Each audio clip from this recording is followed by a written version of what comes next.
Bien, durante las clases pasadas vimos entonces acerca del método get y el método post, donde el método get es útil entonces para obtener información respecto a un recurso, mientras que el método post es útil para la creación de ese recurso como tal. Esto implica entonces que el método get, puesto que es simplemente para obtener, no requiere de un cuerpo y de hecho no tiene un cuerpo, por lo cual no podemos enviar información en el cuerpo de este, sino que lo que podemos hacer cuanto mucho es enviar algún tipo de dato directamente en la URL.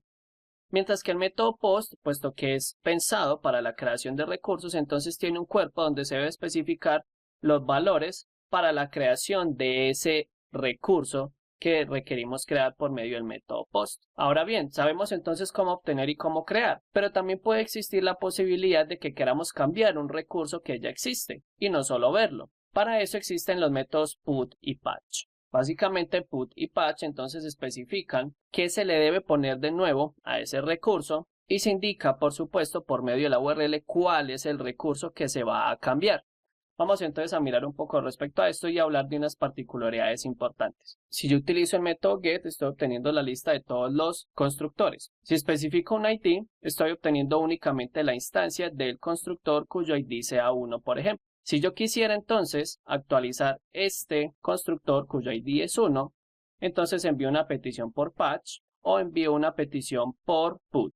Ambas son válidas, pero hay una pequeña diferencia entre ambas, aunque debo admitir que generalmente en la web ambas se utilizan de manera indiferente.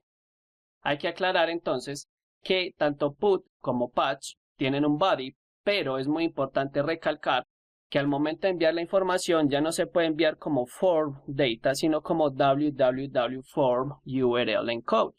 Esto quiere decir que se debe seleccionar este botón y que por supuesto en nuestro cliente si es necesario especificar esa configuración, aunque generalmente no lo es, entonces hay que especificar que estamos enviando los datos codificados como parte de la URL y no exactamente como datos de un formulario como tal. Es importante tener eso en cuenta porque muy comúnmente cuando se utiliza patch se utiliza for data y es como si básicamente no estuviéramos enviando nada.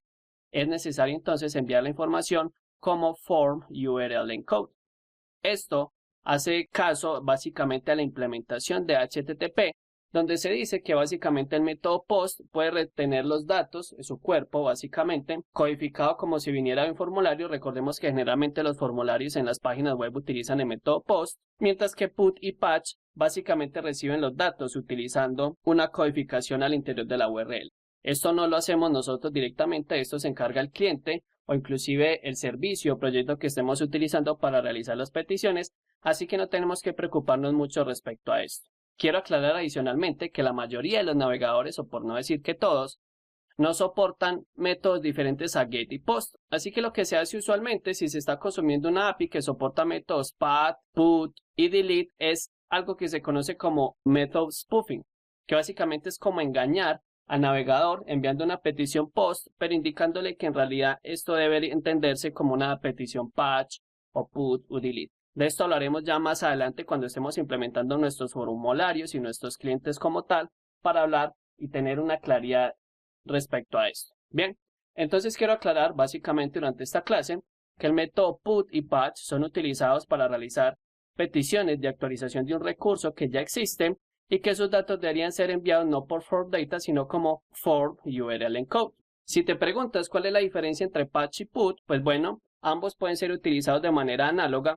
Sin embargo, si somos muy ceñidos a la teoría, se entiende que patch es simplemente para establecer pequeñas partes del recurso, mientras que put establece el recurso completo. Quiere decir entonces que si un servidor es riguroso con la implementación de su API, si recibe una petición patch, sabe que solo va a tener que actualizar una pequeña cantidad de atributos, mientras que con put va a tener que actualizar el objeto completo y cada uno de sus atributos. Sin embargo, actualmente put y patch se utilizan de manera casi que análoga, enviando todos o algunos de los atributos.